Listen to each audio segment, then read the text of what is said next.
Hi everyone, welcome to You and Your Money. I'm Shanily Ross, Employee Relations Officer at the Central Bank of Belize. In this episode of You and Your Money, we are focusing on budgeting.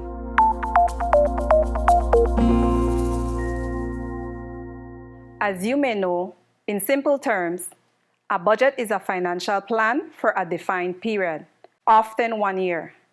Budgets are used by businesses to plan and estimate expenses and profits, or decide if they can afford to increase the salaries of their employees.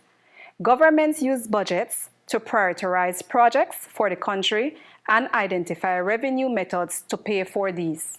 Individuals, on the other hand, use budgets to create a spending plan for their money. Personal budgeting ensures that you will always have enough money for the things that you need and the things that are important to you. Following a budget will also keep you out of or help you work your way out of debt. And that is what we will focus on for this episode, you and your personal budget. You might think a budget is merely equal to the amount you spend and save, and keeping track of it in any easy way. But budgeting is a little more than that. For starters, a successful budget deals with the amount you spend and save adding up to the money you have coming in. That is what you earn after taxes. Your budget should not be determined by how much you're spending alone, especially if you're consistently financing expenses by borrowing from friends or credit cards or some other way.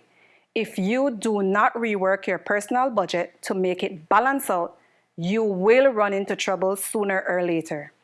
In addition, personal budgeting should include a plan to save some money, but we will deal with savings in another episode soon, trust me. However, back to personal budgeting and its most basic point, which is making a financial plan and sticking to it.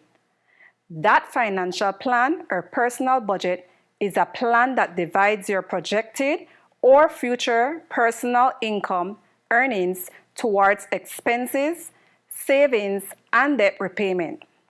Do not forget to include past spending and debt when creating a personal budget. Do not bust your budget, is all I am saying. You step out of your house and you see things that you absolutely feel you must have or enjoy, but that same finance plan can help you decide between what you need versus what you want. You cannot earn Sprite money but keep buying champagne because of social media, peer pressure, or any other reason. The celebration will not last long. What I'm getting at is the importance of distinguishing between a need and a want. Here to share some strategies to create and stay on budget is Iwan Samuels. So Iwan, tell me, how do you practice self-control? For the triggers and their spending habits, we're all different. So my triggers and your triggers might be different, or spending habits might be different. For example, I am someone that loves coffee drinks. So I would spend a lot on coffee drinks on a weekly basis. To control that, I would create lists or a list of what I need to purchase on a daily basis or a weekly basis or bi-weekly, it could be even monthly. Create a list, understand what you need, what are the essential stuff or items. Even when it comes to online shopping, many of us loves to shop. We shop because our eyes catches these items, but we do not need it. So we have to understand what we need. In cases of online shopping, we can actually close off the account from purchasing online. So when you understand what are the areas that allow you to overspend, then you can control the triggers. The triggers, like I said, can be easily controlled depending on what it is. For me, creating a list, blocking off from accounts that allow us to buy online. That's right, Iwan. Thank you. So keep your eyes on your goals. Now here is Brian to share some tips. Before we leave, I want to share with you 3 tips on budgeting.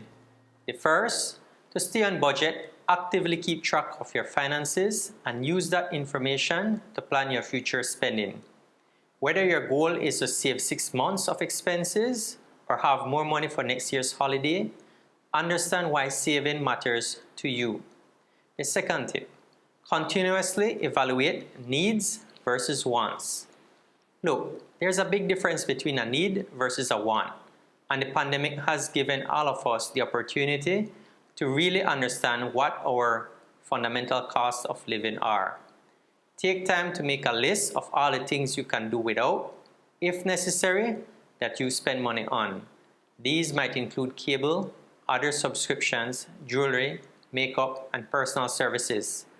Put this list in a safe place, and next time you hit a financial emergency, pull a list out and cut all or as many of these expenses as necessary to adjust your spending quickly.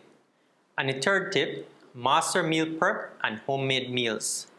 Not only are home-cooked meals usually healthier, they are also more cost-effective.